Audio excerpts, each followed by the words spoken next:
गन्ने की फसल में कोराजन, फर्टेरा, बर्टाको आदि के रिजल्ट क्यों नहीं आते? कभी आपने भी सोचा होगा कि जब हम इन चीज़ों का पहले प्रयोग करते थे, तो एक बार ही प्रयोग करने से लंबे समय तक विभिन्न प्रकार के जो कीट हैं, चाहे वो टॉप बोरर हो, चाहे स्टेम बोरर हो या किसी भी प्रकार का बोरर हो, वो हमारे खेत में फटकते नहीं थे। लेकिन आज इनके रिजल्ट क्यों नहीं आते? ये हमारे किसान भाई बहुत गहनता से सोचते हैं और विचार भी करते हैं। आपस में इस बात का कभी ना कभी कहते रहते हैं कि अभी इन चीज़ों के रिजल्ट क्यों नहीं आते।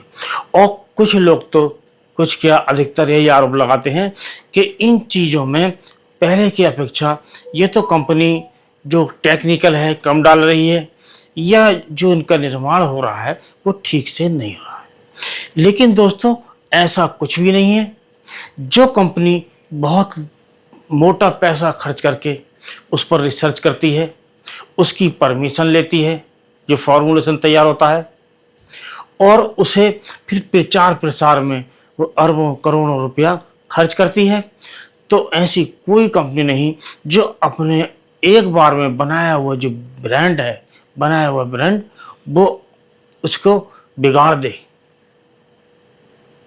कोई ना कोई इसमें कारण और है, उसे आज के वीडियो में जानेंगे। तो दोस्तों, वीडियो के शुरू से लेकर अंत तक पूरा देखिएगा, तभी आपको पूरी जानकारी मिलेगी और पूरा फायदा मिलेगा। तो दोस्तों, ये जो बात हम करेंगे, सबसे पहले करते हैं कोराजन पर, क्योंकि कोराजन ही सबसे पहले ये आया था, जिसमें क्लोरेंट्रा नीलीप्रोल होता है 18.5%। और इसके बहुत बढ़िया हमारे खेत में जो गन्ने की फसल है या दूसरी फसल में बहुत अच्छे रिजल्ट आते थे। तो कंपनी तो ऐसा कुछ नहीं कर सकती कि उसमें कम टेक्निकल डाले या अपना ब्रांड बिगाड़े। लेकिन हमारे किसान भाइयों को इस बात की समझने की आवश्यकता है कि जो टेक्निकल एक बार प्रयोग करने के बाद बार बार प्रयोग होता है, तो उसकी जो रेजिस्टेंस है कीड़े के प्रति, वो कम हो जाती है, और इस कारण थोड़ा बहुत असर इसके परिणाम पर पड़ता है। लेकिन जो ज़्यादा जो असर पड़ता है वो पड़ता है इसके प्रयोग की विधि के ऊपर, क्योंकि हमारे अधिकतर किसान जो प्रयोग विधि से सही तरीके से नहीं अपनाते। क्योंकि इसमें जो प्रयोग है, जो कोराजन का, वो बताया गया था सबसे पहले जो जब आया था कि आप बुवाई के समय अपने जो गन्ने के जो टुकड़े हम डालते हैं बुवाई के समय, उनके ऊपर हमें स्प्रे करने चाहिए, एक प्रकार से ड्रेंचिंग जैसी करनी चाहिए, तो उसके जो रिजल्ट मिलते हैं वो लंबे मिलते हैं। लेकिन इसके साथ साथ यह भी जरूरी है कि जो हमें मात्रा लगानी है कीटनाशक की, वो पूरी लगानी है। अर्थात प्रति एकड़ के हिसाब से हमें 150 ml कोराजन का प्रयोग करना चाहिए। और इसके बाद एक बात और है कि इसमें जो पानी की मात्रा है, उसकी जो मात्रा हमें पूरी लगानी चाहिए। तो एक एकड़ में जो मात्रा होती है वो होती है 400 लीटर। चाहे हम गन्ने की पत्तियों पर स्प्रे करें, चाहे हम गन्ने के जमाव के बाद उसकी ड्रेंचिंग करें, उसमें जो प्रति एकड़ पानी लगना चाहिए वो लगना चाहिए 400 लीटर, और एक समान पूरे खेत में इसका प्रयोग होना चाहिए। और जब हम ड्रिंचिंग करते हैं तो इसका बहुत ध्यान रखना चाहिए कि हमारे जो खेत में नमी होनी चाहिए, और उस ड्रिंचिंग के बाद 24 घंटे के अंदर एक पानी जरूर लगना चाहिए। अर्थात हमें सिंचाई अवश्य करनी चाहिए, और उसके 24 घंटे बाद एक सिंचाई और करनी चाहिए। इसके मतलब ये हुआ कि इसके प्रयोग के बाद हमें 2 सिंचाई अवश्य करनी चाहिए, और उसके बाद हमें लगातार अपने खेत में नमी बनाए रखना चाहिए। कुछ किसान भाई प्रयोग करते हैं, कभी सूखे प्रयोग करते हैं, लंबे समय तक पानी नहीं देते हैं, तो उसमें नमी नहीं रहती है, तो हमारा जो कोराजन है वो काम नहीं करता है। यदि हम सही तरीके से, सही प्रकार से कोराजन का प्रयोग करें, तो आज भी कोराजन अच्छा काम करेगी। और ये कहते हुए मुझे बिल्कुल भी झिझक नहीं है कि ये जो टेक्निकल है, एक ऐसा टेक्निकल है कि इसके बाद कोई ऐसा टेक्निकल अभी तक नहीं बना है जो इतने लंबे समय तक काम करे, इतने लंबे समय तक उसका असर रहे। अब दोस्तों बात करते हैं फर्टेरा की। तो फर्टेरा में जो टेक्निकल होता है वो होता है क्लोरानिलीप्रोल, यानी कि यही टेक्निकल होता है। और इसकी जो मात्रा होती है 0.1%।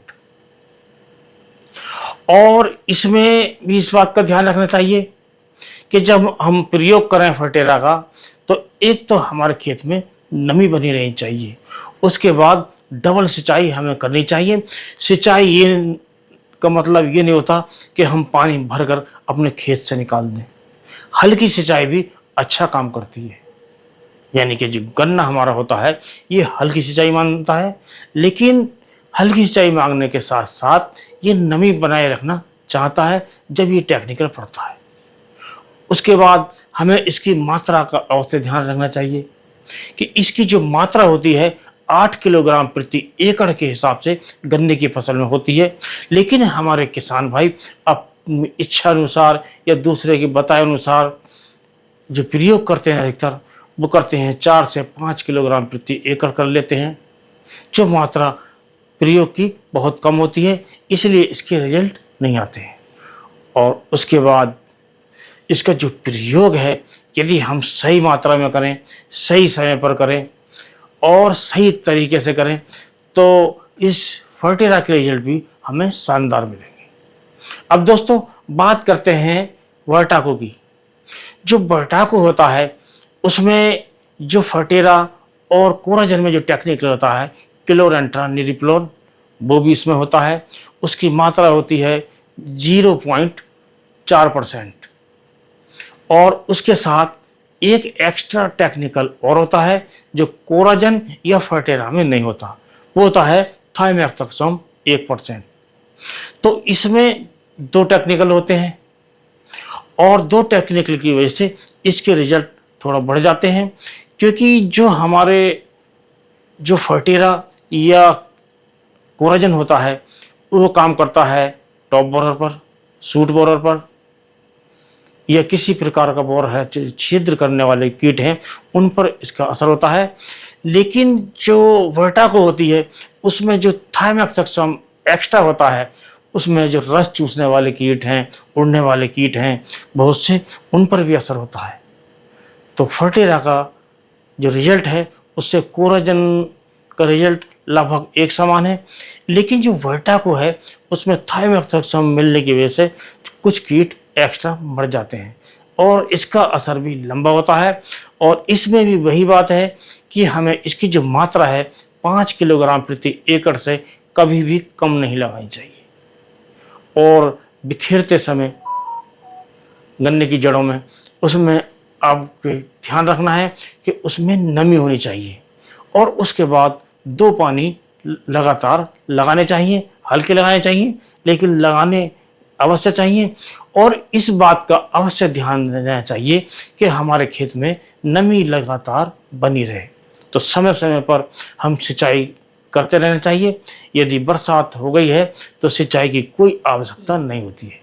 तो इस प्रकार ये जो तीनों ब्रांड हैं, तीनों जो प्रोडक्ट हैं, इनका जो प्रयोग यदि हम सही समय पर करें, सही मात्रा में करें, सही तरीके से करें, तो इनके रिजल्ट आज भी अच्छे मिल सकते हैं।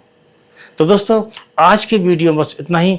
अगले वीडियो में नए टॉपिक के साथ फिर मिलते हैं। लेकिन चलने से पहले आपसे अनुरोध करेंगे, यदि आप चैनल पर नए हैं तो चैनल को सब्सक्राइब कीजिए, वीडियो को लाइक कीजिए और इसी प्रकार के वीडियो देखते रहने के लिए जो बेल आइकन का बटन है उसे प्रेस कीजिए, ताकि आपको नोटिफिकेशन की सूचना समय पर मिलती रहे और आप हमारे वीडियो लगातार देखते रहें। नमस्कार।